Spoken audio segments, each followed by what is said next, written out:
It's 7 o'clock on Monday, September 9th, 2013. Let me call the Boothbay Harbor Selectmen's meeting to order. Thank you. As is our usual custom, I will introduce we got a lot of luminaries in the audience tonight. We've got our Public Works Director. Don't get used to it. Planning Board President, our Code Enforcement Officer, our representative to the Refuse District, and the Ambulance Service. And as always, we have Kelly Bigos, our Recording Secretary, Tom Wooden, the Town Manager, and select persons J.D. Warren, Russ Hoffman, Denise Griffin, Robert Spillane, and I'm Bill Hamblin. First order of business is to approve the minutes of our August 26, 2013 meeting. So moved. Second. It's been moved and seconded. Any discussion on this topic? Seeing none. Oh, I'm sorry. Seeing one. Two quick questions.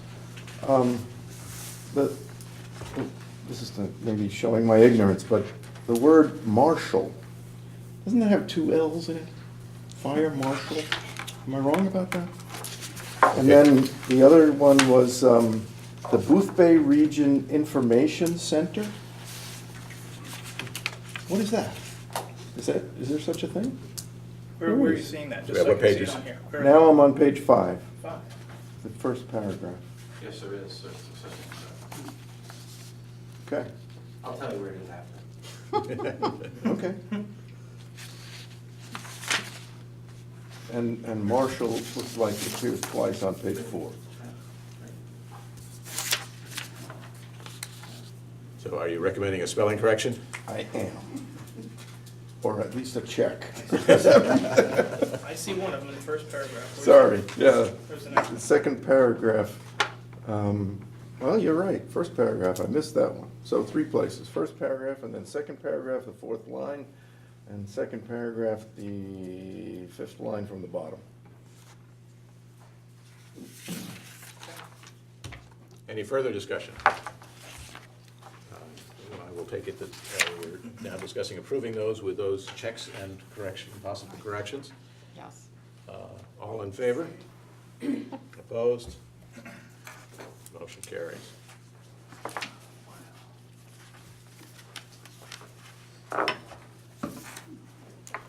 Next order of business is financials, and I'll turn the floor over to Julia Latter, who was hiding when I made the announcements of who's town officials in the audience. Total revenue year to date, $1,764,678.74. Total expenses year to date, $1,171,314.54. As you can tell by the graph, we're substantially ahead in revenue collection year to date. Primarily because of the tax supplied property, given the season to date. And taxes are about 22% collected, with Friday being our due date. Is that typical? Actually, we're about 3 weeks ahead of collection for 22%. Any other questions for Julia? Anyone have any questions on revenue or expenses? And accounts payable is $326,839.99. And the bank balance is $2,573,855.49. Any other questions? If not, thank you, Julia. Looks like we're on track, which is good. That brings us to town manager announcements. Tom, you have the floor. Thank you. Unless anyone else would like the privilege, I would ask the board this evening if you would designate me as the voting delegate to the MMA convention again this year. I usually get that distinction each year, and if the board would vote to designate me as that, I will get this signed and we'll send that off. If any of you would like to do it, you're certainly welcome. Move we send Tom to the MMA I knew convention. you'd do that. Second. It's been moved and heartily seconded that Tom be our official representative. Any discussion? All in favor? Thank you. Motion carries. The only other thing I have is sort of an announcement from Bob Hosh. Chief Hosh wanted me to just make everyone aware that this past weekend there were a couple of noise complaints in the harbor. primarily from the east side of the harbor, which they responded to. And just to encourage people to continue to call them, because they weren't doing that in the past, and recently there's been a couple of calls, and they've been able to address it. So we just wanted me to bring it up on television. Good. Was it daytime or nighttime? Nighttime, and they're around 10 p.m. So, That's good. that's all I have for announcements right now, Phil. You also had a meeting with a website provider? Yeah, I believe that was last week. We had a gentleman here from a website, Firefly, and he does a variety of websites in the state, and has provided some examples of their sites. As you know, we're just sort of doing some research now to see what's out there, and he has sent a proposal into us. It's 15 or 20 pages, and a lot of it, quite frankly, I don't understand. So, but that process is in the works, and I'd like to get a couple of other proposals from other website providers as well. But So is your plan to collect those and then distribute it to the select Yep. board? Yep. Good. so that's in the works.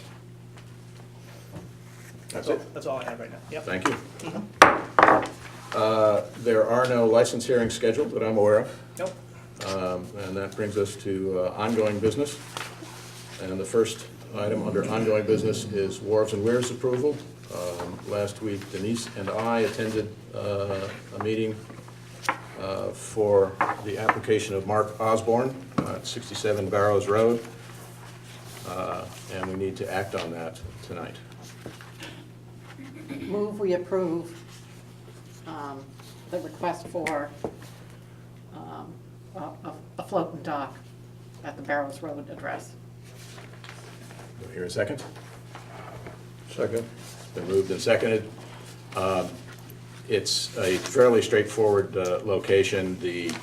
I would simply comment that the pier is longer than average, but that's really dictated by the shoreline, which slopes off very slowly, and there are some outlying ledges they need to get over in order to have a useful dock.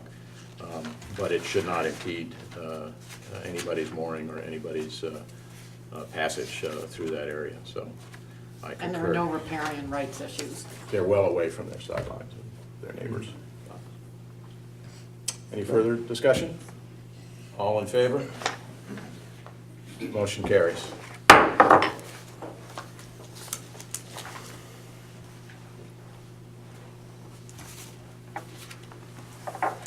The next order of business is to formally accept the gifts for the PBS TV series, Getting Away Together. We have the gift that Frank Fassett gave at the end of our last meeting, and I thank him for that. And we need to approve that, and I understand there's one other since then. We received another one today from an Alan Miller for $1,000, so I would ask that the board accept both of those on their behalf, and we'll pass those along to the Getting Away Together. Excellent. I would entertain a motion. Move we approve. Second. It's been moved and seconded that we accept these gifts and then pass them on to the Getting Together folks for the purposes of funding a PBS TV series. Any further discussion? I'd like to make one comment. Mr. Fassett was here last week, as was the person who wanted the check.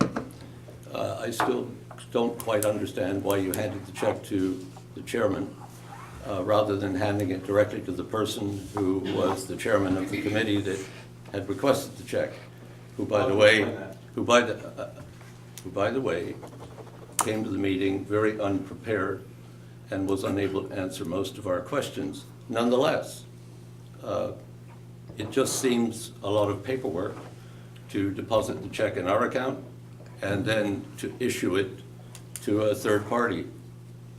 It really, in my mind, seems to make the people of the town of Boothbay Harbor look like they didn't care when the Board of Selectmen were simply following the rules that are demanded by the town's charter.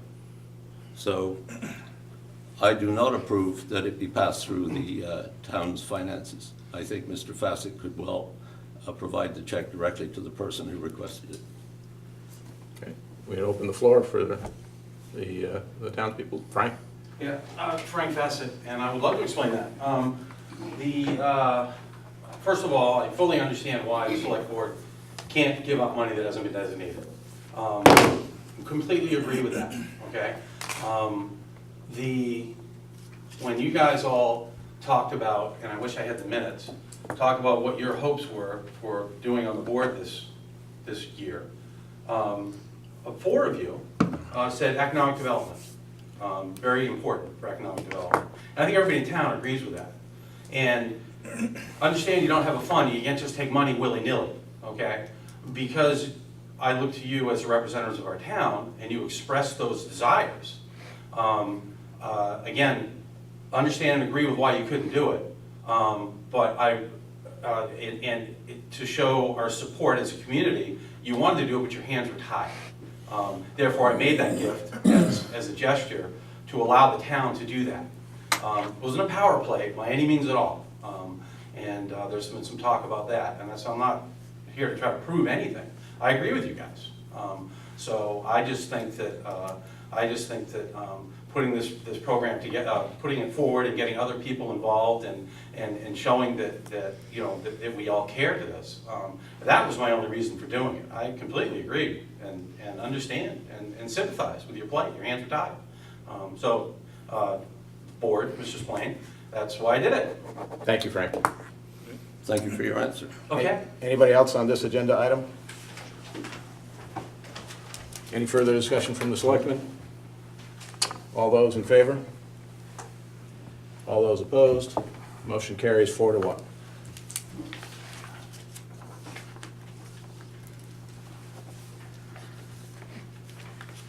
And I'd like to thank both Mr. Fassett and, I'm sorry, I forgot the name, Mr. Miller, for their donations through the town. The next item under ongoing business is the fish pier permitting status, and we have, I think, all the players here. And help me out on what we want to accomplish here tonight. I can think of a couple of things, but there may be some more. Specifically under that topic, I think we want to decide whose name the permits are going to be in. Yeah. I think we need to revisit the cost of the permits at some level. Yeah. Not necessarily specifically related to the permitting process. We'd like to talk about the plans we have, a potential bid process for the construction of and potential timeline, and hopefully get your go-ahead to start that bid process. Yep. You gotta help with the end dates and stuff. Excellent. Excellent. Tom, did you have anything to add to that list? Not at this time. Okay. Any of the board have any things they want to add to that list? Nope. Okay. Not to that list of permits, but I would like to speak before you close. Okay. Very well. I guess we might start with the issue of the name that ought to be on the application. My personal view is that it's town-owned property that we are building and that we are going to lease to a tenant, and that the permit should be in the name of the town. That's where I come down. Yep. I agree with you. Makes sense. Bill. Absolutely, I agree Yes, with Bill. I agree with you, Bill. Yeah. All right? Yes. So, I don't know if we need to vote with that, but As do we. We feel Yeah. the same way. good. Done? Done. Is that- I mean, there's no problem with that, Jeff, right? No. Okay. You said we want to revisit the cost of the permits. And let me just ask a question of Jeff. When the town gets permits, do we charge ourselves and write a check and move it from one bin to the other, or what do we do? No, We just do it? yeah, again, since I've been here, we haven't built any buildings. Yeah. I don't know how you guys have done it in the past. I don't either. That's, Typically, any projects that we have, for instance, as far as our public works or shoreland kind of projects or stabilization products, we don't really go through the permitting process there because the state's told us that Yeah. they can go ahead and do that. They're in the position. I guess I think we ought to do whatever our common practice is. And- Well, I do think that since I made the motion that the permit should be paid for by Chuck, I'll withdraw that. But I do think, when I say by Chuck, that was not my intent. My intent was that that cost became part of the cost Yes. of the building. Yes, and I agreed with you on that. Yes, you did. Yeah. But I just wanted to clarify that Yeah. point. So it was not against you, it was against the cost, overall cost of the building. Because that's what the people of Yeah. Boothbay Harbor are going to experience, that cost. Right, And but this is for a building that is going to be owned by the town in Right, perpetuity. exactly. Right. At the end of 20 years, after I've paid for these permits, I understand your argument, I wasn't totally on board with it, but I think I made it clear to you that we weren't expecting any out-of-pocket costs. well, I know, but From you. whether we pay now or pay later, Yeah. and I do appreciate Yeah. your expressing. But I think we put all that behind us just now, haven't we? If the common practice is that we don't charge ourselves for permits that the town executes, then, But the state permits. yeah, the state costs will get folded in. Should I be tallying, for instance, advertising costs? Will those be rolled into that? Should I be bringing the board advertising costs as they go on? Such as for Wednesday nights, Yeah, I don't know. Things we can't get away from. You know Yeah. what I'd do? I'd tally them all, and then when the time comes, we'll review it and see which ones make sense to keep. And just Yeah, we should, just record. certainly we should have accurate accounting. Yeah. I mean, it just gets more and more involved as you go along. It's not just a $70 DEP Right. permit fee. No, That's nothing. But the list that we received, which I realize, and it's been clearly stated that stuff is not all necessary. Right. But that was originally put on our shoulders to provide all this stuff. And I mean, there's thousands of Yeah, dollars no, for that was, surveying costs. that was crazy. Yeah. No, we understand that. You know, but it just, the whole process with any project takes on a life of its own. And Yeah. there are a lot of hidden costs. And I just, I am firmly of the belief that this shouldn't be falling on us. I've swallowed some of it, choking while I do, but I just think it's gonna get more and more involved. Okay. Advertising costs, DEP, it goes on and on. The one Chuck and I, when we put this list together tonight, we were discussing, we have to advertise and solicit for bids for the building. Yeah. Where does that fall? I mean, I would think that would get rolled into the cost of the rent eventually. Yeah. Eventually, it becomes part, in my opinion, of the cost of the building. How much of it is rolled into the process for repaying the town? It should be that all of it is, because we could have had a business perhaps that required 3 small buildings and very low-cost permits. On the other hand, this is a rather large undertaking, and it's part of the business cost. So I just feel that we should talk at some time about how the taxpayers, let me put it another way, shouldn't be paying for the startup costs of a private company. Whichever way I look at it, that doesn't make sense. So I think perhaps if you want to do that at a workshop meeting, and we'll work it out, but I think I leave that particular issue open at this stage. Yeah. And just roll all the costs into the town, pay the costs, but how they're ultimately recovered is something else. You know, the timing to do that might be once you've sent out your bid request and you pick your contractor. Yeah. At that point, you have a pretty good idea of what the grand total is gonna be. At that point, you should probably have a workshop, sit down and say, all right, Yeah. these are what Chuck's paying, these are what the town's paying, and come to an understanding at that point. That's a good idea. I still think that if we put the shoe on the other foot, and if Frank came to us and said, look, I want to rent a building to start a brewery, and we built the building, that whole cost ultimately would be passed on to Frank. Yeah, I think in the big picture, we have. I didn't mean to pick you particularly, but I think in the big picture, we've been through that argument and decided exactly that. The town meeting voted to invest $474,000 in the Fish Pier renovations. And part of that renovation is the construction of a new building, as well as the pier and all the other work that we've done down there. And that the plan was we would recoup some specific parts of that from the lease of the building. Now, that doesn't mean that it won't be individual items that we talk about and said it should be in or out. But I think the big picture we're we're past that. I think we're down to the specifics. That's just the way I feel. Bruce? Bruce Engert, Roseanne, I don't think I necessarily agree with your approach just because in the past it may have been the norm to do something a particular way. I personally think that the permit needs to be paid for by the town, to the town, and only say that because I think that accurate reporting 20 years down the road, if someone wants to look at the ledger and see how this all came to play or unfolded. And what I would suggest is maybe you might want to consult with the town's auditing firm and see if you can get some guidance as to the proper procedure in that regard. Fair point. Thank you. Chuck? To reply to Mr. Splain's comment, if you had a building over there that existed, we'd be paying an amount of rent. We wouldn't be expected to be paying for the permission to have that building there, to site that building on the site. So I think this is a little bit different than if you had a if you had a building there. Perhaps you're right, but equally, Bill is right. I think we're all talking the same way. The people of the town voted to spend a specific amount of money. If we go over that sum of money, for example, by the permits, that is not covered at this point.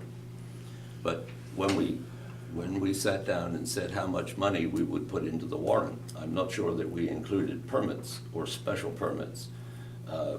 We didn't. We just had a lump sum for That's building. right, Lump because we sum. had several estimates that we worked from. Yeah. That's my point. My point is that those estimates may have to be changed. There's got to be a mechanism to do that. That's an appropriate mechanism. That's all. It's not insurmountable. It's not a big problem. It's just No, I know. an accounting problem. I It's think. the start of a trend, is my concern, that it's, every little thing coming down the road. I understand. Chuck and Jean can pay for that. I would make my comment that I made at a prior meeting too, though. I think your costs are capped. In fact, I'm sure they are. No, well, they're not, because what the town's willing to cover is capped. And therefore, what goes back into your lease is capped.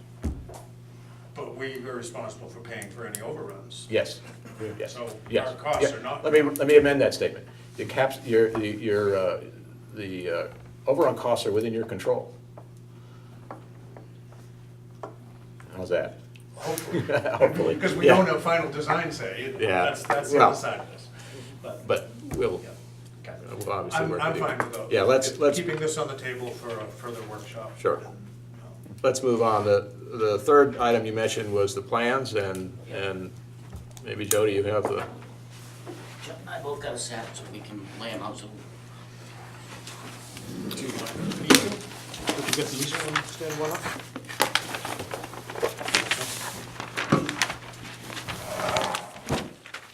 I got the office page first, Chuck. Which page you want first? The front first? Want to talk about bathrooms? Yeah, let's talk about bathrooms. Bathrooms are always exciting. Here, can you see, Jay? We both have the one with the public version. Not up.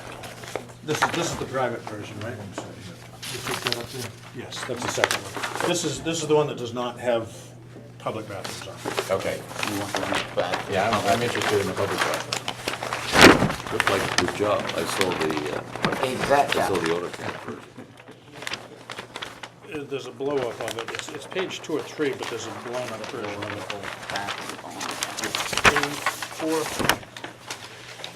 Unisex accessible bath. What more The could a right person words.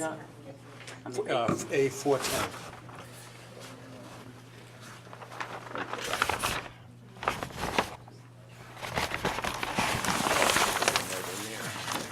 This is this being the public. This would be the Harbor Bay ladies accessing off the office for the Yeah, ones. want to explain to these guys too, is Make sure I'm not giving them different information than you are. This being the public area, Okay. wheelchair ramp starting back here and coming around wrapping. We've got a sewer pump over here, right here. So thinking incorporate this wheelchair deck into some protection for our sewer lines going out to the sewer pump. When you got that post there now, we'll remove that post, and we can get everything direct drive Get right it into. there. Yeah. Yeah. Harbor Bay fence, Harbor Bay ladies, accessed off the offices. Yeah. This would be a key, a locked door. Yeah. And this would be Whatever whatever. bathroom, there's a Whatever. public one. Yes. Yep. Looks workable. Looks great to me. Looks real good. Real good. But this one is not accessible? to No, the but is it? office? This one is. The only people that would be using the ladies are people, or office people. Would be the, or most common. His workers would I come mean, in. if they're down there rolling barrels of bait, they can use the men's room. He doesn't want Thompson through the office. You don't want the bait door coming through the office. Yeah. There's a shower in here, yes, Which one? just in the men's.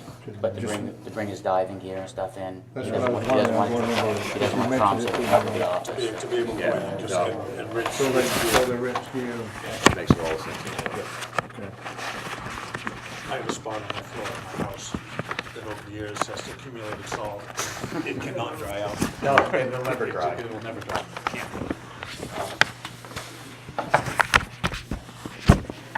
So, what else would you like to see next? I think the exterior is, do we have any changes in that? Page 1 is the 3D version, cover page. This being the Atlantic Edge side. Yes. So we're going with the vinyl clapboards up to here and then the vinyl shingles? The way we're looking at putting this out to bid, or we have discussed it, is as all vinyl siding. The windows and doors, as the architect has specified them, all subject to change.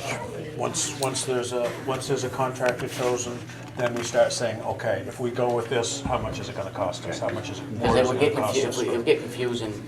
We want everybody to get apples to apples, so then we can ask afterwards.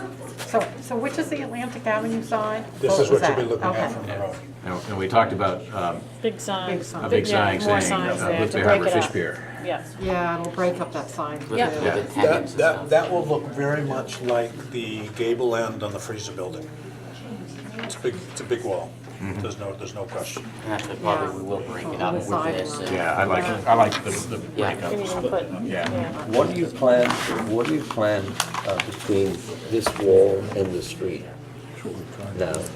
Because we've talked about that. We've talked about some green areas. Yeah, we thought if we could get this behind us and get your blessing to put this out, then at a workshop, we can sit down and try to come up with designs and figures of what you guys want to do on that. We have But talked we haven't about really some green focused on areas that. in front. You don't plan to No. park 18-wheelers No. in front of The right that? medium. 18-wheelers will be down the side of the. That's what I. No. Good point. We can get a lot more accomplished in a workshop than we can here. Terry Layden has done some plans, some blank Oh, plans of the site. It's getting a little hard to hear up here. I appreciate that we're doing a lot of stuff that you're not participating in at the moment, but I think we'd be better off to concentrate on the building and then move forward on that and then have everybody have input in a workshop and come up with something that's agreeable for the landscaping per se. yep. Like I said, we've got some blank slates, a blank slate for the site with the building on it. If we get, a couple of those on a large scale and come and sit down at the workshop and say, this is what we're thinking, what would you guys like to have? What are some of the design specifics you'd like to see in here? And then go and try and incorporate those into the Parking. site plan. Parking. There's plenty of room to get around the corner, given that you've wrapped the wheelchair ramp around. Yes, yeah. Because of the sewer thing. It swings. Oh, the because that sewer pipe is That's there. that's Yeah, a limiting that defines factor, the no matter corner. what, that limits the distance between, Yeah. The pump away station. from So Eddie's building. you're inside that, Yes. and there's plenty of room to get to I got a the question. launching ramp. I got a question. Where are we on readiness for this building to? We are ready, that's what was I'm gonna, talking about the foundation, the platform and everything. That will be, with Are we ready? our timeline, what we propose to you guys. Am I ahead of time? No, and that's a good question. What we propose is to advertise, solicit, whatever you call it, for 2 weeks, allow 4 weeks from the pre-bid meeting to the deadline for the bids, and make it mandatory that everybody comes to a pre-bid meeting or you're not allowed to bid. I mean, that way everybody's on the same page. We would like to advertise in the register and wherever else you guys think, on the 19th and 26th of September, do the pre-bid near the beginning of October, have the deadline for the pre-bid, for the bids in on or near the 24th, which is on a Thursday, or you can make it Friday the 25th. Open them and read them aloud, and then come to you folks on the October 28th meeting to award it. And then we can, then you're in beginning of November, so Okay. Okay. if that timeline works with you and the way you decide. That you works want for it. me. My only question is, how does that dovetail with the permitting process? Yeah. Where did Jeff go? You left. I think you left after we discussed how. The permit by rules of a 10-day process, 10-day, 2-week process, so that Okay. the DEP won't be an issue. Army Corps has asked for review, they've asked to look at it, they're expected to look at anything on, over, near, or adjacent to a wetland. Yeah. I don't think that's gonna be a I- process. Again, the big picture, and we ought to restate the big picture as often as we can. We're taking down 2 big buildings, replacing it with one building that's smaller in square footage than the 2 buildings we took down. And it's less over the water than And it's what's. less over the It's water. more so- conforming. It's going from 2,000 More square feet over the conforming, water to and- 82. and we ought to keep reminding people of that Yeah. and reminding the But I think public that we of can that. put on our bid, so we don't hold that up, I think we can put something in the bid document that just states pending permit approval. Yeah, You know, so we can get the ball rolling. yeah. We're shooting for, roughly a December 1st start date. I'm, Construction, I gotta It's think cold. permits. But it's quieter, Yeah. there's less going on. If Yeah. we were trying to do that over Oh, there now. absolutely. And it would be with impossible. the other tenants there, that's. Yeah. Does DEP, have they been down? Yes, they did a pre-app. So we've got the paperwork? No, not yet. Not They- yet. yeah. The PBI, permit by rule, still has to be filed. There is some confusion as to which comes first, the DEP or the town. Okay. He didn't see an issue, Yeah, I there's was nothing gonna that say, stood out to him. there was no Right, I problem. followed the email trail. It seemed Okay. like it's okay. Thank you. I think this is good. Is the board, Yeah, Yeah. so let's move Excellent. ahead. I think the final thing we should do, and then I know you want to talk about, is when should we schedule the next workshop? What's a good time frame? Well, can we, you got this, with this timeline that we have written up, Why don't we not make a decision on that right this minute, because it's pretty impromptu. I mean, why don't we look it over tomorrow and see how that all works out with everything else? right, but are they giving you the go-ahead to do this, the timeline Yes. if it works? Yes. Yes. That's what that's all I'm asking. Yeah. Yes. Yes. Okay. Yes. That's all I was Absolutely. asking, if he Yeah. can, if we sit down with Tom and Yeah. if we can Right. move forward on advertising and stuff. Yeah. Yeah. When you Sure. see fit. Yeah. Yeah. Go for it. Okay, good. A couple of things that we still need to work out on before anybody can bid on is we need some engineering expertise. And obviously, that's not something Full Marine Services is capable of. And I guess this goes back to another one of those expenses that falls into this gray area. I think the town has to certify that this building is safe, that it's structurally sound. You own it. Yep. We need an engineer stamp on that before we send it out for snow load and that. Oh, yeah. Okay. Who's Which gonna do that? Well, I can get it done, I mean, we can get it done, we can go up, like, take with Chuck and go see Terry, and he can direct us, if he can't do it, he can direct us, somebody who can do This it. Bill Haney, Yeah. Yeah, Bill Haney would be he's cost retired, if effective. you want to take it on, he'd be the Whoever first could to do it, consider. whoever could do it in the most timely fashion.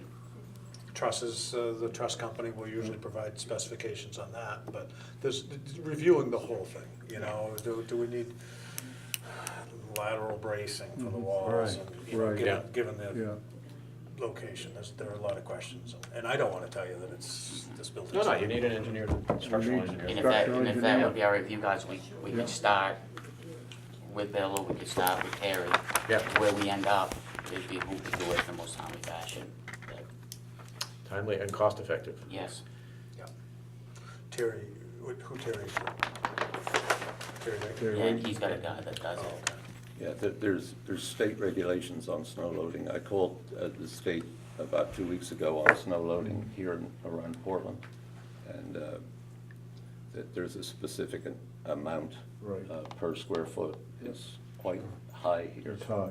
We had About to get down to the 54 garage. pounds per square foot. Yeah, I thought it was 60, so yeah. Yeah, it's up in that area. But and then, of course, depending on the shape of the roof, there's all kinds of modifiers. So that's a Terry Layton or a Or Someone's Bill got to Haney. stand. Mr. Haney or somebody like that. But from where I sit, and I think from where the board sit, I think you've got the go-ahead to sit down and run those dates with Tom and make sure they all work and get to it. And now, my question I think still stands. When should we have the next workshop? Is it in 2 weeks? Is it in a month? We should, if we could wait for 2 weeks, and then that would give me time. Today didn't go exactly as I had hoped. But tomorrow will definitely. Yeah. And I'd like to get the building down, which should take approximately a week. I'd like to move right in after that to do the cement work, and then I could update you guys a lot more on Yeah, the progress once I could get that done. Whatever is the right amount so that we've got something new to talk about. Right, if I could, 3 weeks would be better, because we'd have 3 full weeks, and then by that time I could hopefully have a drainage plan to present you, and Fine, why don't we do it for 3 weeks then? 3 weeks, Okay. I'll send some. Is this the extent of the bid package? There are some revisions to the bid package that are in fairly brief format right now. there's gonna be lots of different wording, obviously, we put in. So I mean, there's no spec that goes with, this is it. There's Set of no drawings.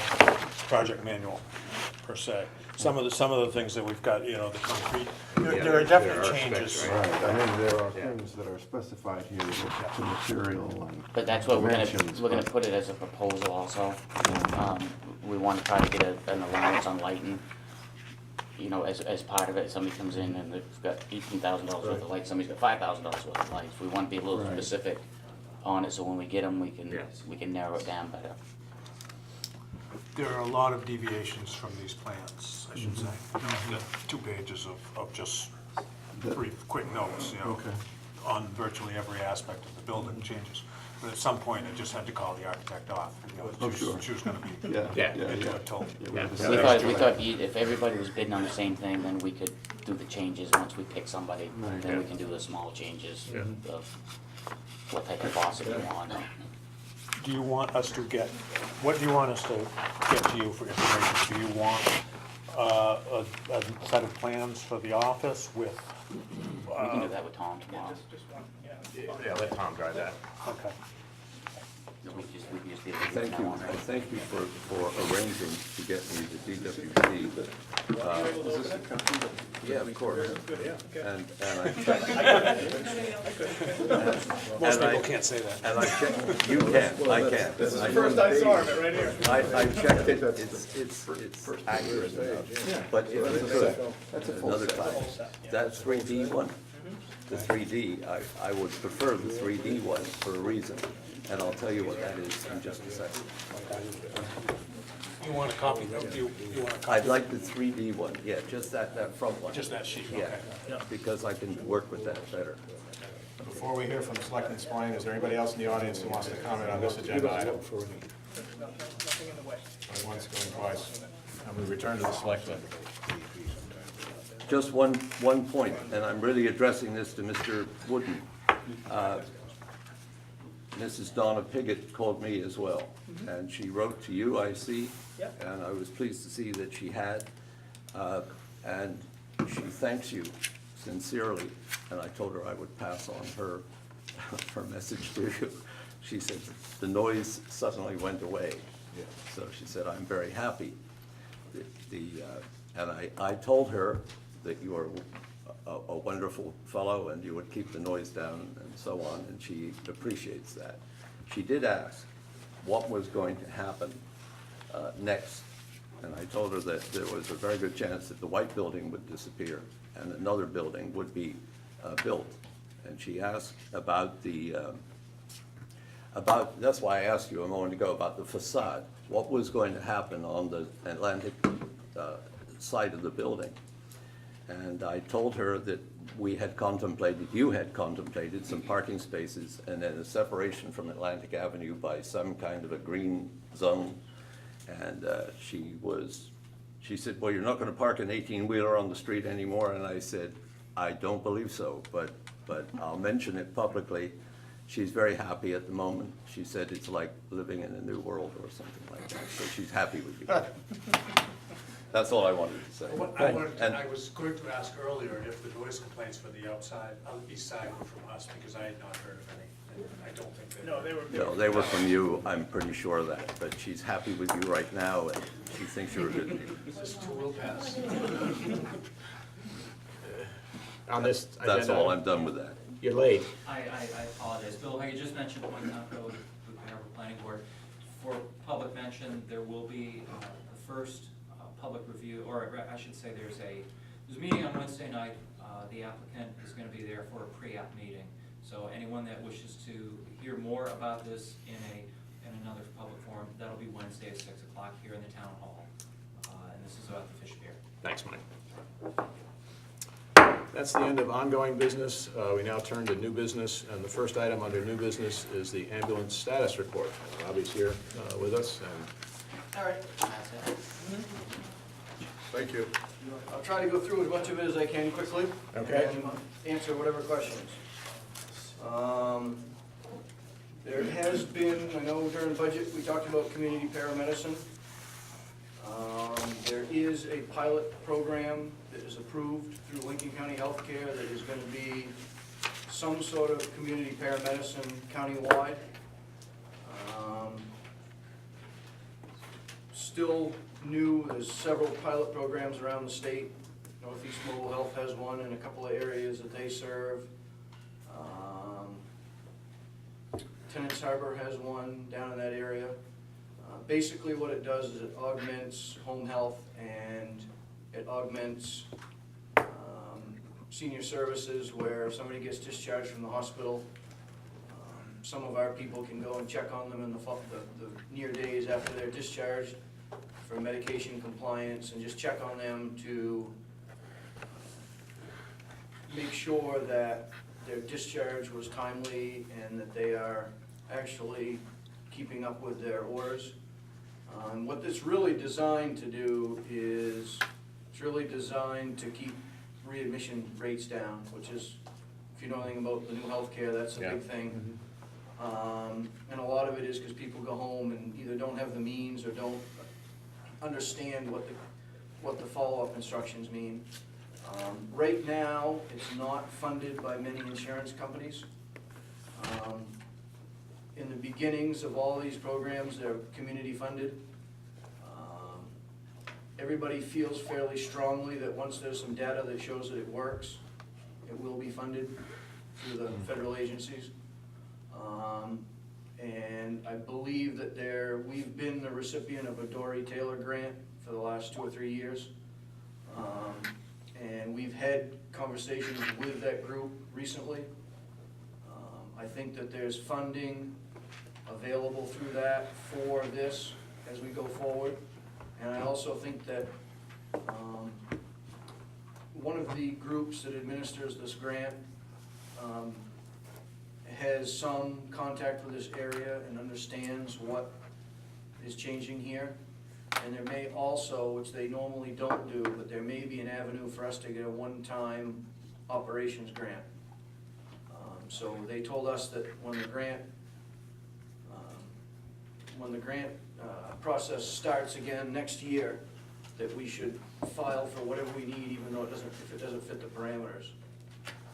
Because they understand what's going on here, they've been involved in it to some level, I'm not sure how. But one interesting comment is it's a law office in the Boston area.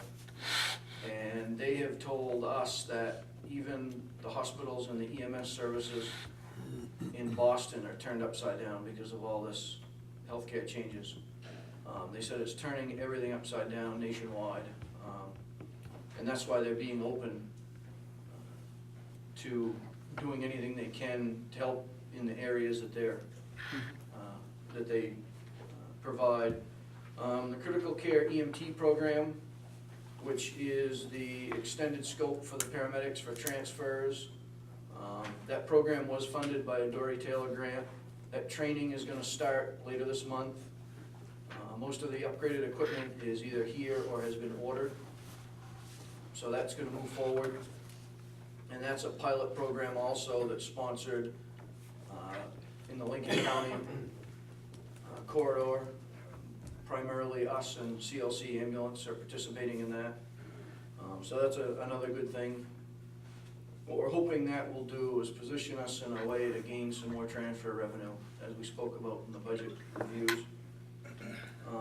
Our fourth ambulance will be online next week as a basic level backup ambulance / non-emergent transfer vehicle. And so far, since last year, or last fall when we met, we've gotten $10,000 from the wellness group towards that fundraising to purchase that finish paying off that ambulance and stocking it with equipment. And we've gotten $8,500 in private donations towards that. So that's the new news.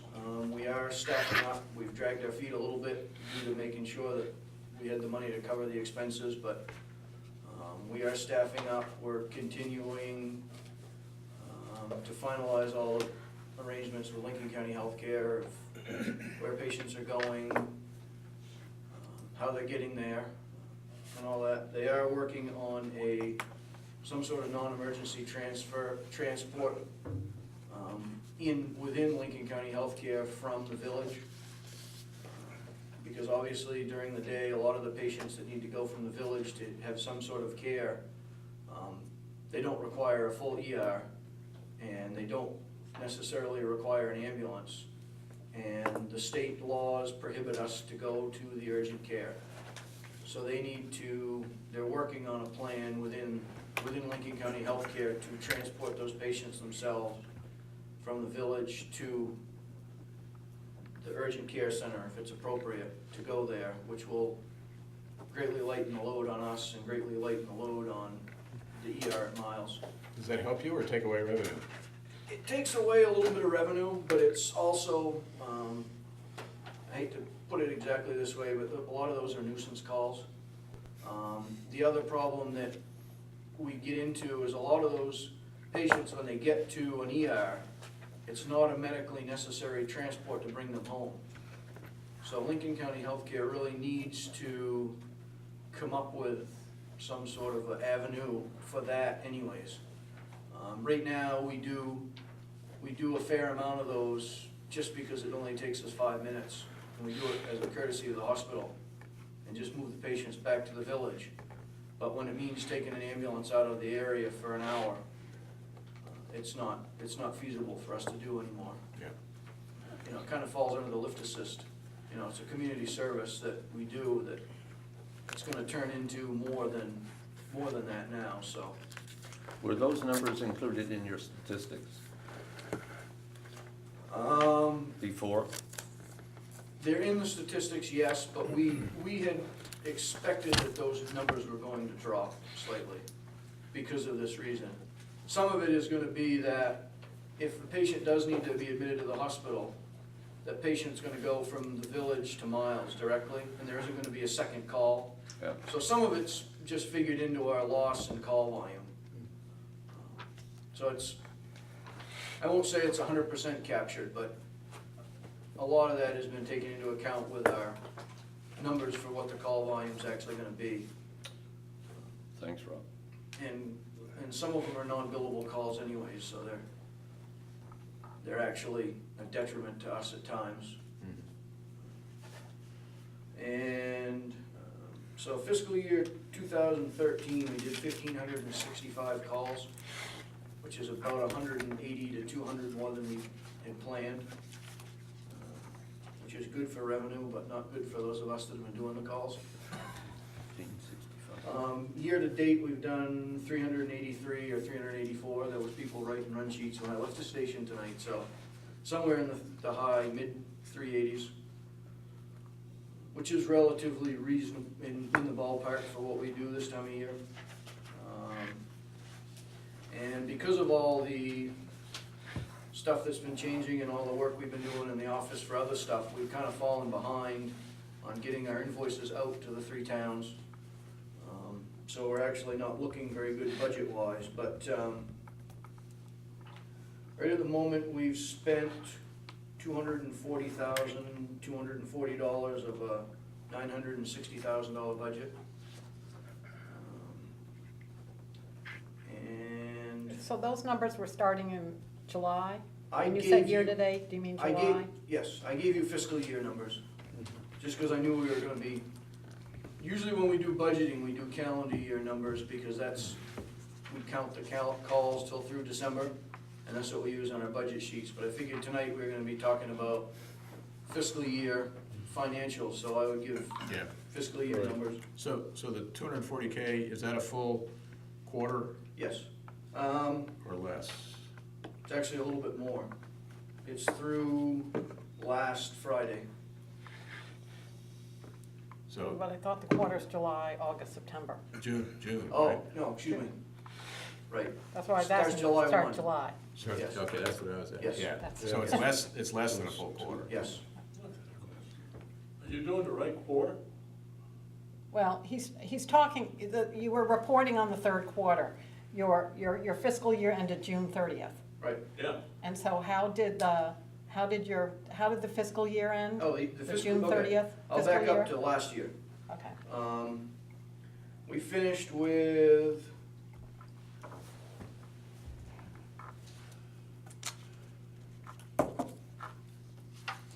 a budget number of $699,614.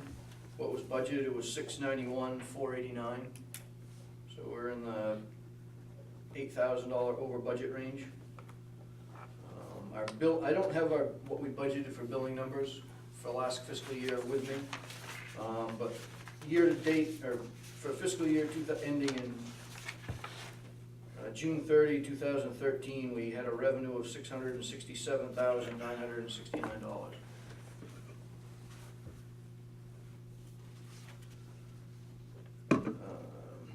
That doesn't take into account the town subsidy. That's just the billing revenue, the $667. Okay, but my takeaway, last year, you had a total town subsidy of about $80,000, I think. Yep, 79,077. Yeah, okay. And with that, and with all that you did, you ended up about 8K over what you thought you were gonna be.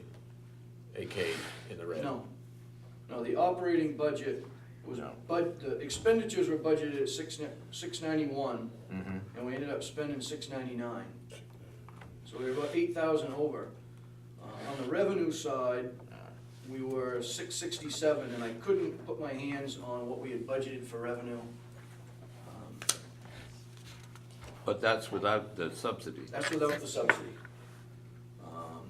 So with the subsidy, the other thing that's in there is we received the grant money for the Dory Taylor grant. So we have to back 45,000 out of the 667. Because the Dory Taylor grant felt, it was received last fiscal year, it's being spent. Spent this fiscal year. This fiscal year, so Yeah. that's. Okay, if I start with the 667 revenue, and they add the 80K from the town, and then back out the 45K from the Dory Taylor, I come up with 702, so. Is that 40 or 45? 45 backed out. Yeah, what I'm, So that's 702 versus 699, black. so You're on the black. all Yes. looks good. what I'm showing here is 20,982 to the good, Mhm. So when we finished out. when you come next time, could you maybe make copies of that for I- us I at the was time? actually gonna ask him to, as a follow-up, to put together a summary sheet and give it to Tom, and he can distribute it to us. If we could do that, that would help us a lot. That'd be good. Yep. And it's all one budget now, Okay, from expenditures at the top to revenue at the bottom. And if it was a perfect world, it would end in zero. right. So That never happens. Well, we've cleaned up the process and the presentation of it so that it will flow. Will be a little easier next year? Yes. Good, good. So other than being a little bit behind on collecting the first payments from the towns, I'm not concerned about what happened, and what is happening the first quarter of this year. Excuse me for interrupting, is it fair to say that the first quarter of this year, where, although you're getting ready for the changes haven't been implemented, so it should be a relatively known first quarter? Yes. And is it fair to say that that is in fact what has happened, and Yes. you've expended what you thought you had expended, and you've received what you thought you would have received? Yes. I think I've, So no surprises so far, not that we expected any so far. no surprises. I mean, the only thing that's probably gonna, if I did it dollar for dollar, what's gonna show high is equipment purchases and material purchases towards getting that other ambulance up and running. But a lot of that is from the Dory Taylor grant money, right? Some of that's from Dory Taylor and some of that's coming from our equipment reserve, which is being funded from donations. But the little stuff, Band-Aids, if you wanna get down, but the little tiny stuff is just coming out of stock. So those numbers are probably gonna show a little high for this quarter, Okay. just because of that, but, so I don't see any surprises, and if, So can you go back and talk about the staffing and the paramedic? Because my recollection is from the budget committee, we were gonna staff up with a few more paramedics. yes. Like in early September, get them started for October 1st. We've been bringing people on and doing orientation through the summer.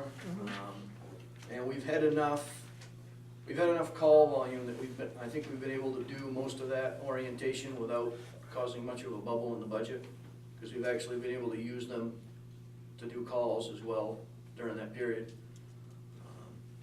There's actually a new paramedic that's recently moved to town. Don't know why, but he bought a house right near the ambulance station. I can guarantee it's not gonna work out very well for him. He's a retired medic from the Portland area, and so he's just moved to town. We've got 2 more that we're orienting that'll be starting shortly, and we've brought 2 on during the summer. One is brand new out of school, so not only orientating with her is just getting her up to speed with everything, which is, summer here is a good crash course for that. So I think paramedic wise, we're gonna be all right. We're gonna staff 2 full crews during the day, which was the plan. Right now, we're staffing a 12-hour crew and a 10-hour crew during the day. We're just gonna bump that up to full crews.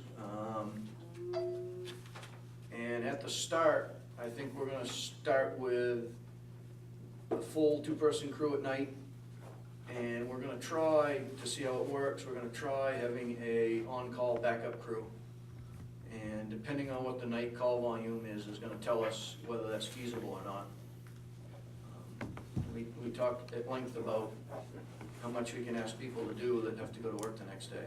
So we'll start that way, see how it works out, and if we can keep it that way, it will help greatly with costs. Probably next summer we won't be able to, but if we can do the winter months with a full-time crew and a backup crew, a stipend paid backup crew, that'll help us. The critical care transport crews, that's not something that we're gonna pay to staff. Those will be on-call people that, if we have a call like that, they'll be called in anyways. That's one of the ways that's gonna help us out quite a bit. We're not gonna staff a whole extra crew for that type of thing. There'll be a list of people that are trained to do it, and if a call comes up, So if a call comes up or somebody's first on the scene and say, whoa, this needs critical care team, then the call will go out. right. More than likely, the critical care initially is gonna be hospital to hospital only. It won't be, if we get to Southport. I mean, what a paramedic can do between Boothbay Harbor and Miles, none of that is gonna change in the immediate future for the critical care thing. I think what can change in the future is thrombolytics, so we won't have to go to Miles. We can treat a stroke in the field and go directly to where it needs to go. Those are some of the big things that, after the pilot program goes for a while. We do have the iPads in all the ambulances now. So we have face-to-face, FaceTime communication with both ERs at the moment. Okay.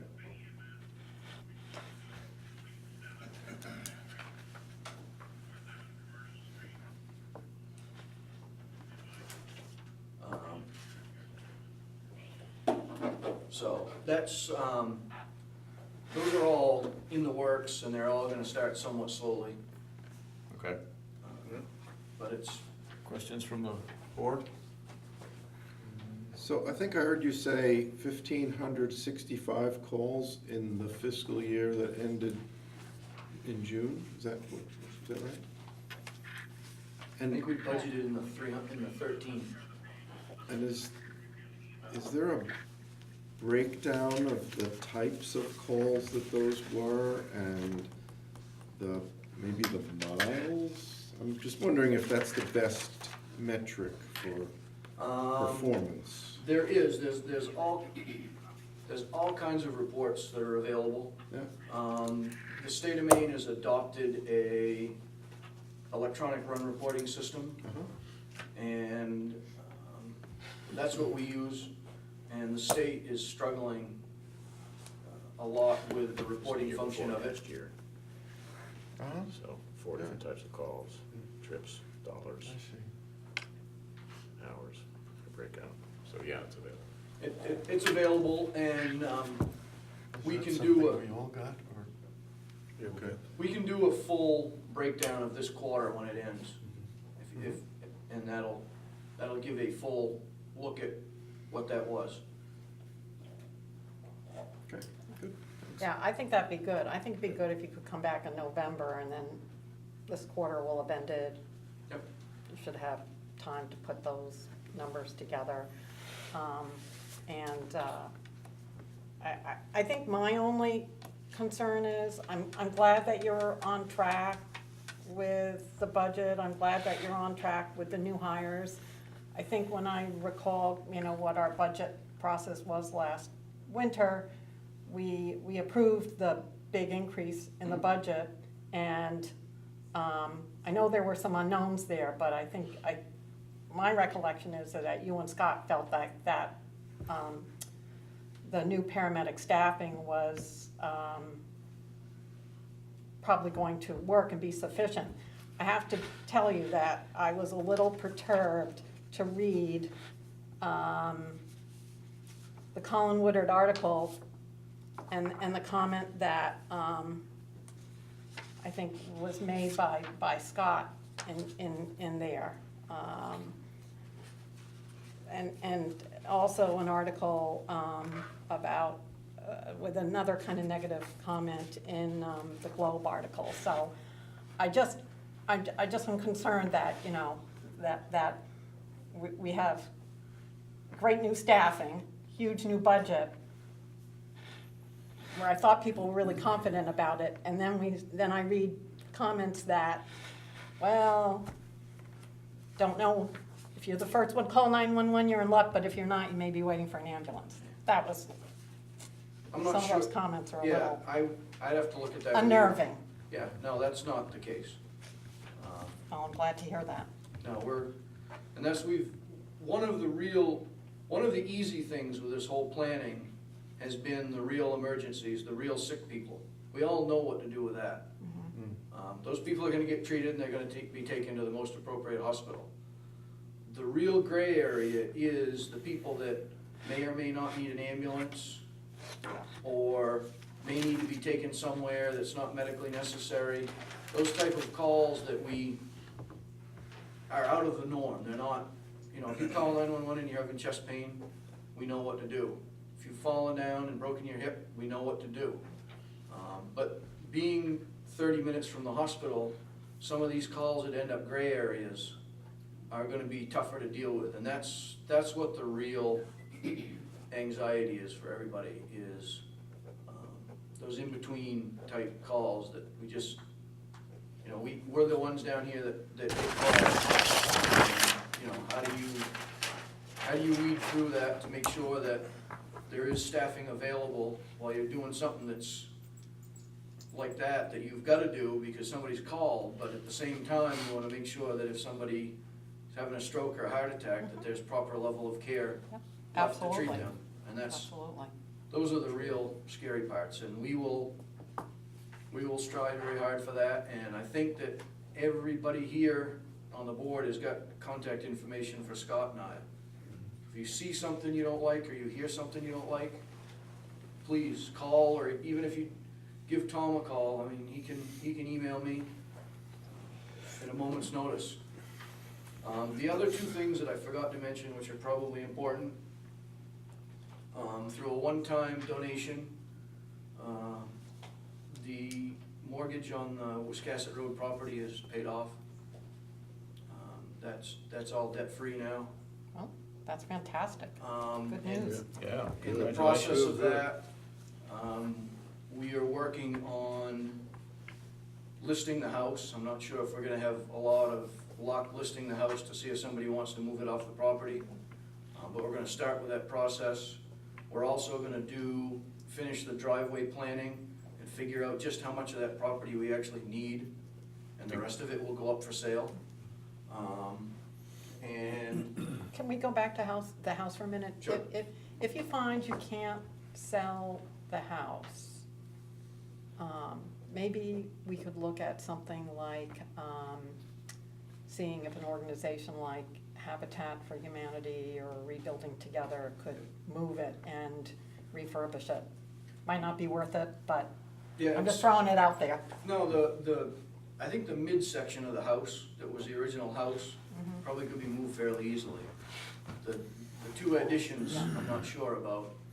We were approached by them a few times, and they wanted to fix the house up, and they wanted us to have tenants in it, and that's, Yeah, well, you have Clearly other not. plans, that's okay. Um, You need to move forward with your Yeah. long-range plan. The other thing that is moving forward, and it's mostly just because of, with everything going on, we're tired of answering questions about it, is the 3 weeks of timeshare that we own at the Samoset for the second and third week in November that we've used in the past for training. It's when the EMS seminar is up there. 2 of the condos were purchased by the ambulance service back in the 80s for that training purpose. And we had a third one that was donated to us when somebody passed away. Those 3 are listed. Again, like selling that house, selling a week of timeshare in Rockland in November, we don't have a lot. But just for the record, we've used them for training, that's what they were purchased for, and that's what we continue to use them for, but every year that becomes more and more questions, so they are listed for sale. And I hope that one of the other EMS organizations in the state, because that's really all that goes on there that week, is that EMS seminar. You know, nobody's gonna wanna go there on vacation when there's, 5,000 or 6,000 EMTs hanging around there. It's a safe place. Yeah, you wouldn't worry. Yeah, right. But anyway, so we're cleaning up some of these hanging issues that have been plaguing us for years, and we're just cleaning them up and moving on. Good. Have you made any progress on looking at your board membership? Yes, there is a draft of bylaws in place. Our board of directors should be reviewing that this week. It is going to involve a much heavier level of town participation. So, it's underway, it's in process. Hopefully by budget time it will be done. And we will be asking for, instead of just a finance board member, we will be asking for probably the town to appoint a board member annually. So it'll get back to operate, or it will operate more as a municipal organization. So that's underway as well. Other selectmen? Good, thanks. Robbie, I just had, one question, but it's sort of unanswerable, but I want to float it out there anyway. Okay. I'm delighted with the paramedicine program. I think that uses our limited resources well. But my understanding is from a financial standpoint, it's at best a break-even operation. Is that not fair?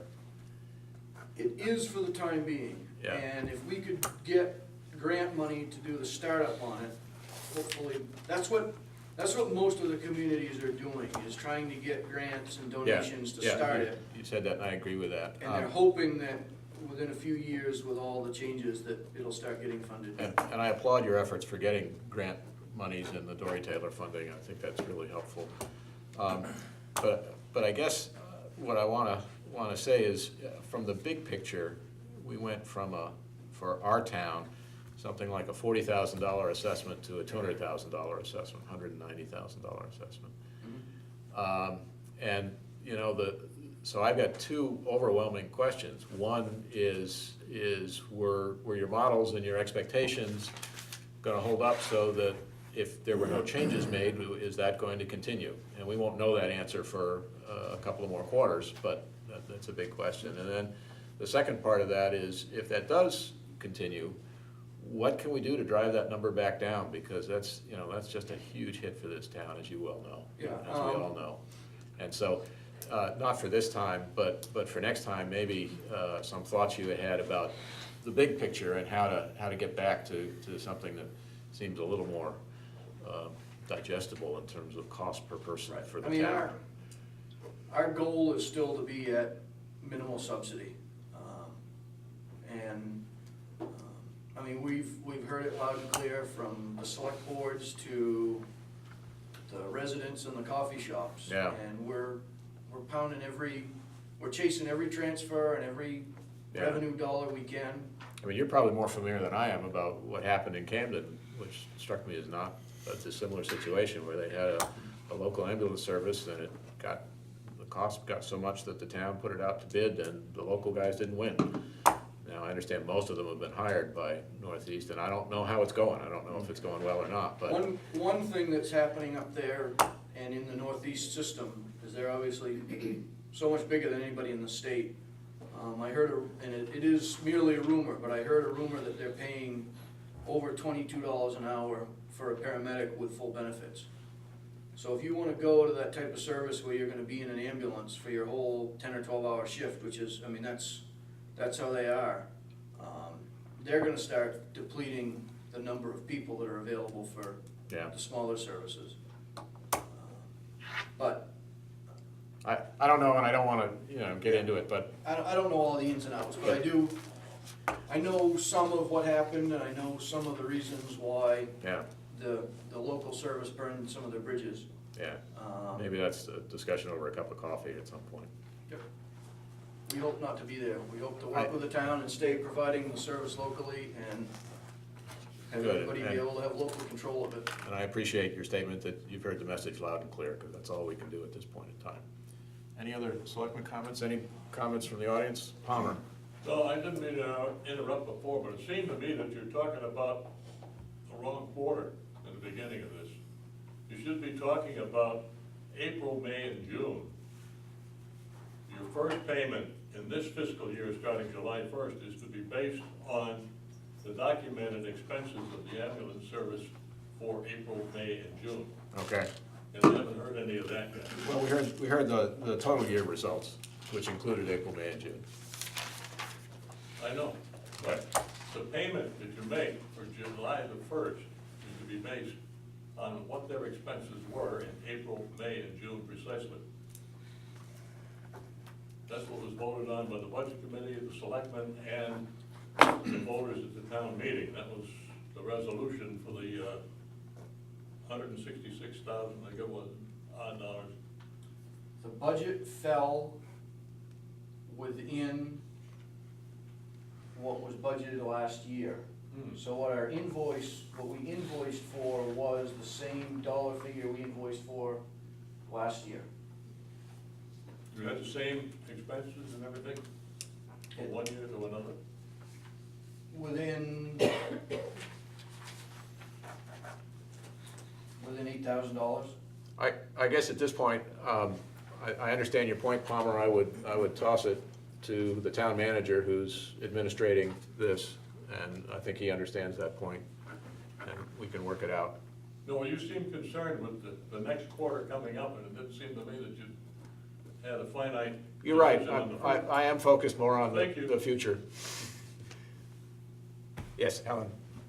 Helen Farnham, Boothbay Harbor, and I'm also a charter member of the ambulance service. The original 28 people that started this service here in town wanted to see this town come together and wanted to see all 4 towns get their health and welfare taken care of. And this is what the ambulance service is about. I also agree with Robbie, excuse me, what was going on up to Rockport at the Samoset was for education. That's how I went and got all my points for EMS, recertified in CPR, recertified in the EMT, recertified. That's what it's for. It's not for joining around and having a ball. They had one specific program for them at night. The rooms were rented for this. And everybody from the state, and I believe in even out of state, came together. So we all learned and took courses from prominent, I took one on forensics computers.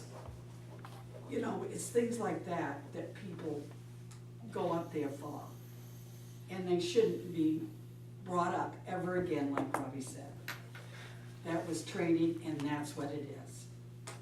And quite frankly, I've had a hard time dealing with that one too, because there's no need of it. We have a great service here, and it takes over all people around. It doesn't just take Boothbay Harbor. We don't have the exclusive. Yes, maybe when we were sitting out here in the fire station, we were a little closer, but Southport is a good portion of it. East Boothbay, parts of Edgecombe. That's what this service serves. And I listened to a Northeast call last night up in Dresden. There was a person up there who had a brain injury and issue. But he also was having reports of a heart attack. They came in from Thompson because they put on 10-8 from Thompson, okay? And it took them a good 20 minutes, 25 minutes to get there before they signed off. Hello? I'm a cardiac. I've had a quadruple bypass done a few years back. So I am a good candidate for that again. And I want to see my ambulance service, I believe I can have the right to say that, to come and get me and be available when I call. I also know what Robbie said about nuisance calls, and there is. Somebody just set off their alarm. You have to go check them. Somebody has to be there to check them. Helen, I don't want to cut you off, but I understand what you're saying, and nobody has disputed any of that here tonight. But The agenda item is the status of what they've done so far. And the money, I think the money is very well earned. Thank you. Thank you. Anyone else? Anyone else from the Board of Selectmen? Thank you. Thanks for coming. No problem.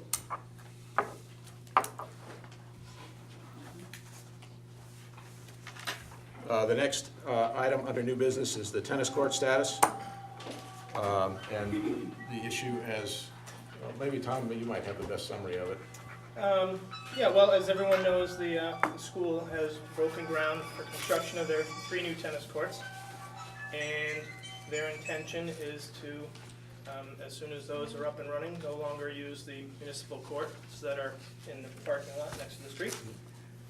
Several of us went out and toured those courts the other day and looked at the state of the tennis courts that are ours, and there was an estimate thrown out, I think, in order to repair those of close to $150,000 because of how deteriorated they are underneath the courts, that they would have to be completely torn down and rebuilt. I also checked with the Department of Conservation beginning of last week because, as you know, that whole community field project was through a grant. And I spoke with Mick Rogers at the Department of Conservation and asked him if the scenario were to happen that those tennis courts were removed, would that in any way violate the grant? And he very clearly said no, because the specific verbiage regarding that field was that all the sites remain open to outdoor recreation in perpetuity and remain in sponsors' ownership. So it doesn't specifically say it has to be tennis courts, you just have to have access to the recreational facility. So there were some ideas bounced around, which we'll have to flesh out at another time, but there were ideas about what to do with that whole area as far as putting in parking or possibly outdoor basketball hoops. But no decisions have been made there, that's just been bounced around. So that's something we're going to have to address going forward. It probably won't be this fall, but something we'll plan on the budget and see what we want to do next summer. I think I would just add to that, I think the important bottom line is we're going to go, well, first of all, the school district has committed to putting addendum on the agreement that the new tennis courts will have the same full public access that the existing two courts that they're discontinuing have. So we'll go from 2 public courts, public anytime the school is not using them, to 3 courts, and much better courts that will be available to the public with parking and with restrooms and the whole bit, anytime the school is not using them. At no additional cost and for the same term as we currently have for those 2 courts, and at no additional cost.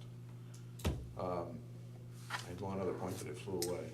Another point was that we need to sort of keep in mind the Route 27 corridor study and the walkability audit and so forth. And a couple of the priorities that were mentioned in both of those was sort of beautifying the gateway into the town. And if the decision were to be made, and I'm not saying it is, but if the decision were to be made to remove those tennis courts, it'd be a very good opportunity for making a greenway down through there and beautify that area. So, just something to think about. I think that pretty much covers it, Bill. I think so. So my takeaway is it looks like a good project. I think the town is going to benefit. The new tennis courts will not be on town land, they'll be on school land, but we will have a signed document that the town public has access to them for the same duration they'd have access to the existing courts. Any comments from the public on this issue?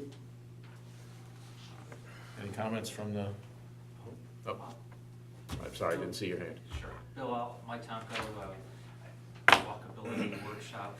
Yeah. Next steps. This is something that I think maybe you guys can get some feedback or input from the members of the steering committee, and then the vision workshop we're looking to schedule in October. So yeah, I know the individuals, Denise and Jay, will be able to provide some more input. So I think this is a great opportunity. And Danielle Betts had drawn up, just as an example of perhaps what you could do with a little green strip and get the parking removed from Hardon 27. And Jody actually came up with the idea if there would still be room to put in a basketball court, and you could construct it so it could be flooded in the winter. You have a little rink there, so it could be a nice little public park without a lot of cost to the town. Virtually no cost to the town. I think that And again, marries nicely with some of the comments that. This is all pie in the sky at this point in time, but I think it is all possible. Just one thing, the new tennis courts that the school are building are being paid for through the school budget. So the public are paying for them anyway. Well, you'll have to help me with this. I know they've taken out a loan for over $300,000. I think it was close to $400,000 if I recall. But they've also written a grant for getting a fair amount of that reimbursed as well too. So, Where's that grant coming from? have to go look at their paperwork, I don't know. Okay. I mean, US Tennis Association? Yes, Yeah. yes, it was. Yeah. That's right.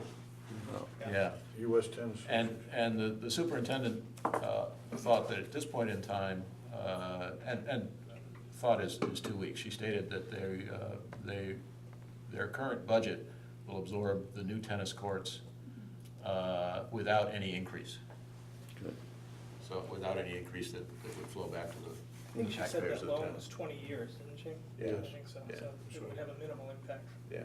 She also pointed out that they have been investing $4,000 to $5,000 a year on those current courts because Yeah, they're in I'm such aware of bad that. shape. And Yeah. so that money will be available. Good, thank you. Going once, going, oh, I mean, any further on this business? I think it's, what is the status report, really? Yep. Good. Economic development, big topic. I think it was suggested that it's a sufficiently important topic and sufficiently complicated that we probably ought to have a workshop to discuss that. I think you see that's Denise, and I think that's an excellent idea. So really what I wanted to do tonight is just perhaps set the workshop, give people a chance to talk to the agenda item briefly, but really get into the nuts and bolts of it at the workshop. Does that suit the board Yes, Yes. satisfactorily? sure. Tom, can I task you with Yep. setting up a date Sure. for the workshop? Yep. Let me open the floor to the public. Frank, I think you wanted to speak to this issue. Well, yeah, I mean, the symptom of very simply, some sort of, at the minimum, some sort of discretionary fund that the selectmen have, that obviously the town would have to vote on, to say, we'll put X amount of dollars in here. I think you and I have spoken before, and I've Yep. spoken before about the rock high trolley, things like that, that would be nice, it wouldn't become an issue. It would be, your discretion, and you certainly could take public input. And I'm not talking about a huge fund anyway, and in the long run, we've talked about economic development directors and offices like that, so, I think the workshop's a great idea, and that certainly trumps my little discussion about a line on the budget, to give money to be used as you guys see fit, with our input, of course. Well, I think in like my ideal world, we would talk about this at budget time, or we would be talking about an economic development department, shall we say, Right. which might be staffed with a consultant part-time or something like that. That's what I had in my mind initially. And then there might be a small budget, and that could all be Yeah. sort of part and parcel of the same discussion. And it would have to go through the budget process this winter. Yeah, there's certainly numerous models out there. Yeah. Of towns and organizations that have those, so, yeah, and I think the workshop is the proper forum to do that. Good. Great idea. Any further comments on that? Good. The last under new business was the discussion of the Rescues District bid, and we have our representative here tonight. And I was baffled by the acceptance of a bid that was some $60,000 more expensive than the lowest bid. And I know you didn't- 63,000. I know you didn't vote for that, Palmer, but perhaps you could educate us. What would you like to know? I voted no. Well, I'll try to be as brief as I can in consideration of the bids that came in.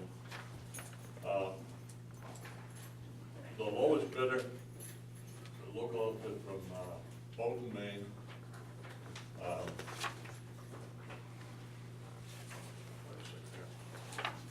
SME Corporation. They employ only disabled veterans or hard-to-place veterans in the workforce.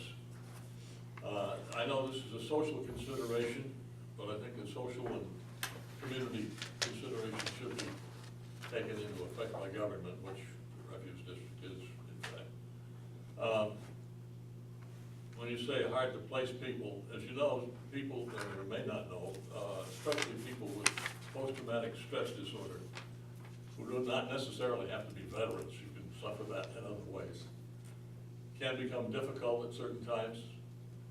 This is very unique group of people in that if one of their members happens to have a rough day or whatnot, the other guys take care of it. That's the way it works.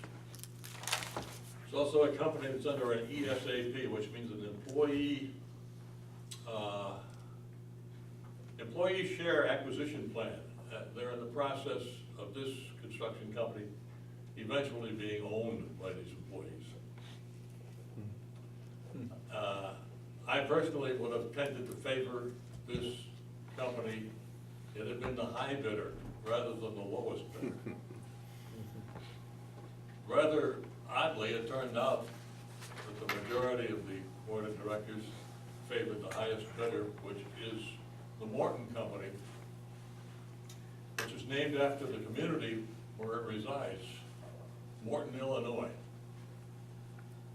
The Morton Company supplies all of its own people. It has no employees in the state of Maine, but for one man in Auburn, salesman, well, he's a sales consultant. That's the only person in the state of Maine that works for them. Perhaps he has a secretary. The crews all come from out of state. That's also seemed to be a community and social concern of mine. The positive side cited for the Morton Corporation is that they expected a better looking building, although we had only one example, which was next door in the town of Boothbay. Town garage was built by that company 24 years ago. It was a nice looking building. This is an industrial structure. We're not constructing a hospital or a church. It's an industrial structure. You have another one in the town of Boothbay Harbor for public works. It's a nice looking building for them. And frankly, the money, the $63,000 difference, a lot of the money is going out of the state to people we don't even know. Now the subcontractors and the person that we're hiring as our general contractor are all local. And that's good. And that's why I voted in favor of the outfit in Bowden, Maine that employs local people. These are people that might not be able to get work in a normal environment because they have certain difficulties. And it was also mentioned to us, and maybe this is the soft side of it, they were willing to take a pay cut if they could get this contract this year because they'd like to be able to work a little bit more. They're not on guaranteed wages or guaranteed staffing or anything of that sort. That was why I voted the way I did. Thank you. I'm personally disappointed that the refuse district, in these hard times when we're struggling to keep our taxes down and the social aspects of it aside, which are commendable, I'm disappointed that we're going to be having to pay more money for a building than apparently we needed to. I agree entirely. And I think that when I investigated the minutes, I was surprised to find that the reason was that, well, perhaps the Morton building that was being built by Illinois people and it was going to cost more money would be more expensive, and that would fit rather well with the gentleman who is redeveloping the golf course, who is spending a lot of money there. So why not spend a lot more money on the what we used to call the dump, which we now call the refuse district. And the building, from what I can see, the existing building has been backed into by various trucks and so on, and it has done great and yeoman service in the time that it's been there. And looking at this Maine-based company that employs veterans and rather more difficult people to hire perhaps, who wanted the job and were willing to do it for $63,000 less, were not putting up an inferior building. They were putting up a typical Butler or Star or General Steel building. It's not the building. It just seems to me that it's a complete disrespect for the people, the taxpayers of the 2 or 3 towns that are going to pay the bill. And I think that's wrong. I think it is entirely wrong. So I wish there was something that we could do to reverse the decision. I was Tom, somewhat upset, go ahead. Is there going to be any, do you expect, other than Boothbay Harbor tax revenue, do you expect any other revenue to help offset the additional monthly costs that Well, we refuse? have revenue coming in all the time in the refuse district. Well, other than the tax revenue that you get from Yeah, this we town? sell Yeah, it. they sell it. We Okay, sell the trash so that we can is- sell. do you- It's Yeah. totally dependent upon the national economy in many ways. The prime example I can give you is the tin cans that you throw away. Yes, I When you- understand. When basic steel is made, a certain percentage of it is recovered tin cans, plus iron ore. Do you that goes into it. anticipate that will go up? That revenue will go up next year to Well, help if cover, you can offset the predict cost when of the they- $400,000 mortgage? No, have no idea. If you could predict that, you'd be the richest person on Wall Street. No, seriously, I mean, I have seen the price of the tin cans alone go from a substantial income to an actual deficit for us in 2008. The subsequent penalty to us was the fact we had to pay to have that stuff taken away because nobody wanted it. They weren't building as many automobiles, they weren't building as many steel buildings for that matter. Well, I'm gonna echo what Bob said, and I hope you can take the message back to the board. I'm concerned because we already know, we discussed, we just had an update from Boothbay Region Ambulance. We assume we're not going to get an offset next year from Lincoln County Healthcare. That's gonna cost us an additional $140,000. This mortgage is gonna cost us an additional $11,300. We wanted to create a new economic development department. I mean, before we even talk about any kind of wage increases or anything else across the board, or any school department increases, I mean, we're talking practically a 2% increase in taxes next year. It's a problem. It's a problem, and people need to realize that this is what's happening. These are things out of our control. Well, I can tell you that the minority, you have 2 directors on the board. Boothbay has 2 directors on the board. Edgecombe and Southport each have 1. I put forth the motion to go for the outbid vote from the local company, seconded by the director from Southport, and was defeated. The next motion was to go to the highest bidder, and we both voted against it. Well, thank you for your report. One other I'm thing just, that I I'm, objected to was the fact that our initial request for proposals asked for examples of any buildings in the area that any bidder had constructed that we could go see. And the Morton Company didn't furnish any, even though we subsequently found out that they had built a couple of local buildings. Whereas SME Corporation, they built 2 buildings for Ames, 5 for Big Al, Norm's Auto, and actually Rennie Construction.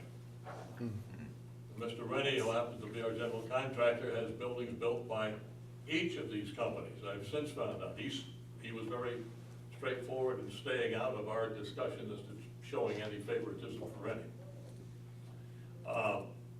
One problem that you have with an industrial building is your own equipment or your customers running into it needing repairs.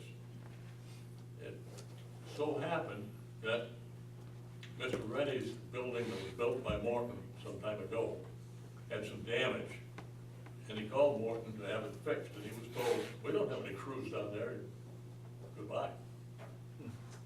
He called Steve Reddick, who was up there in 2 days, and fixed it. Doesn't bode well for the refuse district, does it? Any other comments from selectmen? Yeah, I do. I just want to thank Denise and Bob, because I believe the same they do. I mean, as we get into the budget process and things, you know, people are gonna start wondering, you know, and the economics isn't good. I mean, I don't care what anybody says, the figures aren't there. I mean, we're having an economic time, everybody's having a hard time, I think, throughout the whole state of Maine. And, you know, the increase of budgets and stuff like that, we have to kind of line the budget, you know, we gotta know what we're doing. And well, I'd hate to see this town get into a situation, it was like 5 years ago, right, Tom? 6 years ago. So, you know, we gotta watch our pennies, and that's why we're up here, as selectmen. Watch our pennies and how to spend our pennies wisely. And I wanna thank you, Pam, you know, for voting that down, because if I was on the board, I'd be voting the same way. Well, I think anybody knows me, knows me.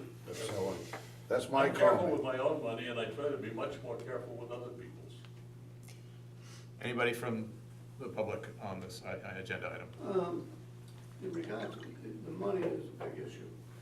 But what Palmer said about the SMEs, there was a great article in Time Magazine a few weeks ago regarding what he was talking about. And those veterans do one hell of a job. They really are. Yeah. It's too bad. It's really too bad. It is too bad, and it's also too bad we're not gonna get the power of buying local, Right. Exactly. the multiplier That's effect right. of that. Yeah. Get locals. I wish it was the other way around, and I was here defending the extra expenditure of $63,000 for the group of veterans. You want to know the truth? Well, that's a lot more defensive. Katrina? I just wanted to state something that hasn't been mentioned. You mentioned this to me at the beginning of the end of last meeting, and I did look into it, and the Morton Company has a 50-year guarantee on the building that the other bidders didn't give. And just, I wanted to throw that out there because it hadn't been mentioned. There was a 50-year guarantee on repairs and such, because I did look into it as you asked. Thank you. So I think that's the main reason they went with that bid. I don't know that for sure, I wasn't at the meeting, I just talked to someone who was, but I thought that needed to be mentioned. Well, I can explain that too. Have you seen the 50-year guarantee? I have, You have. I haven't. I'm a member of the board of directors, nor has any of the members of the board of directors at the time we voted it. they haven't. Correct. I will see if I And can you track sure it down that, again. have you seen the part that talks about 5-year guarantee, 15-year guarantee and so on? I haven't seen the breakdown. You said you've seen the document. I've seen the basic one, but if I can Well, find no, what I the got, I'll send it to you. basic one, there's only one document, man. Well, I've seen. Is this the year. newspaper's position that you're taking now? No, sir, this is just as a taxpayer, Boothbay Well, Harbor. Well, who are you working for tonight, the newspaper, or are you an independent person? Why don't you guys take this offline after the meeting? I'm just throwing this out there that I looked into it and this is what I found. Yeah, that's true, there's 25-year guarantee mentioned. What it was for, we don't know. I don't know if anybody here has bought a house recently or in the past 20 years, what kind of a guarantee did you get with it? We found out that the 1-year I've known the 1-year guarantee is pretty much standard. It's interesting that the company told a local serious contractor who owns one of their buildings to go jump when it came to fixing their building. So much for a 50-year guarantee. I don't know. I'll give you a 50-year guarantee on my car, which apparently was made out of some of the tin cans that went to the refuse department, but it won't be a full guarantee. Okay. No, I didn't mean to interrupt. No, I was going to say guarantees and warranties are very cleverly written. Like They a might be limited 50 lifetime years, warranty is something I never understood but either. so many years you get for replacing everything, and that's generally 1 year. After that, you're going to share in the warranty. Anyway, I've said my piece. Just before we leave this subject, I'm hearing a good deal of dissatisfaction with this decision, not only here at the table, but around the room. And is there nothing, I mean, I guess there ought to be some way that we can express that to the refuse board, I guess, is that? I think we've asked Palmer to go back and tell Have them we that we're done that? unhappy, but other than that, I mean, a letter There's might. no way you can might be- reverse the No, it sounds like we process now. can't. You might have been able to, had you read the document that was given to you by the town manager before your previous meeting, because it was still in the process at that time. I would say there is one way, Yeah. without interrupting, and that is that we know that the cost, the $63,000 for the town of Boothbay Harbor is about $11,000. I would withhold $11,000 of their next bill.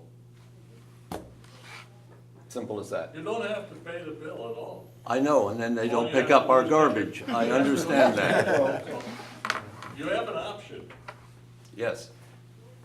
Frank, I've got Morton's building guarantee here, Morton, if you want me to read it, it was online, I have no position Yeah. in any way. How about after? However, let's save that 30 for seconds, I pulled it up. after the meeting, but thank you for Okay. letting us know it's available. It is right online, Put it online? Okay, they're pretty proud of it. we done? Tell So that you to would Mr. pay Rennie. the $63,000. Don't put words in my mouth, I just said I have a I'm guarantee asking here. you a question. I don't know Okay. enough about it yet. Let's He move started on. it.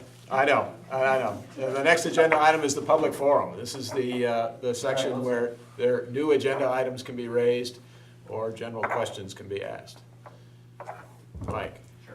Mike Tomko, 59 Rhodes End. I've got two quick items for you. The first is the Getting Late Together. I just wanted to give you a little status report on that. I spoke to Audrey Miller this afternoon, and to date, they have raised as of this afternoon, they have raised $30,000 out of their total of $55,000. Their goal is to get to $55,000 by the end of this week. They're encouraging individuals, businesses, organizations to donate to the initiative, and they're hopeful to make it by the end of this week. The other thing was that I don't know if you guys noticed it, but this is the first meeting that you've had your rules for public comment and interaction that have been adopted, and you had 15 people in the audience tonight, and as an audience member, I think it went really well. So I think you guys made the right choice. Thank you. Thank you very much. Thanks. Anybody else?